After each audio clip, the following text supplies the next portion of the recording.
అక్కడ ఉంటాడు, ఉరుక్కుంటా పరుకు, మనకు అర్థం కాదు. ఏంటంటే ఇక్కడ ఉన్నాడు, సాయంత్రం చీకటి పడేప్పుడు ఇక్కడ ఉన్నాడు, మళ్ళీ పొద్దున్న లేచేప్పటికంటే ఆ ఊళ్ళో ఉన్నాడు అనే పరిస్థితి. ఈ రకమైనటువంటి జంపింగ్ జపాంగ్ యాత్ర అసలు దీంట్లో ఏంటంటే యువకాలం మొదలెట్టి పాపం వాళ్ళ నందమూరి తారక రామారావు గారు మనవడు ఒక ఆయన వచ్చాడు, ఆయన చనిపోయాడు. చనిపోతే మళ్ళీ పాదయాత్ర ఆపల, అతను సావుకు అతను వదిలేసి వీళ్ళు పోయారు నడుచుకుంటా. వాళ్ళ నాన్నగారిని మాత్రం జైల్లో వేయంగానే మామూలుగా వెంటనే ఆగిపోయింది యాత్ర. అంటే ఒక మేనమామ కొడుకు చచ్చిపోతే కనీసం హాస్పిటల్కి వెళ్ళి శవాన్ని చూసేటువంటి సంస్కారం కానీ మనసు కానీ వీళ్ళకి లేదు, దేవుడు పెట్ల. వీళ్ళ నాన్నగారు జైల్లో అనగానే మొత్తం యాత్ర ఆపేశారు.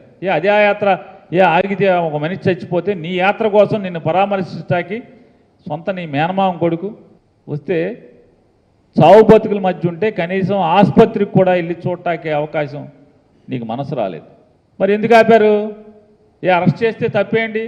ఆయన పాపాలు చేశాడు, తప్పు చేశాడు, దొంగతనం చేశాడు, అరెస్ట్ అయింది, నడవాలి కదా, నడవల. ఈ కిలోమీటర్లన్నీ కూడా కాకి లెక్కలు, దొంగ లెక్కలు. సరే వేసుకుంటే వేసుకున్నావు, నీ ఇష్టం.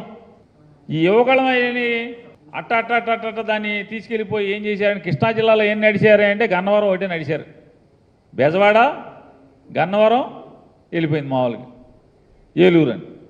ఏమండి అక్కడి నుంచి అటు తెలిస్తే ఏంటంటే అదుగో కదా, ఏంటి అక్కడున్నాడు అక్కడంటే అసలు అర్థం కావట్లా. ఏ ఊరు ఏ జిల్లాలు టపా జిల్లాలు దాటాడు. మొక్కుబడి యాత్ర, రాజకీయ లబ్ధి కోసం యాత్ర, జంపింగ్ జపాంగ్ యాత్ర ఇది.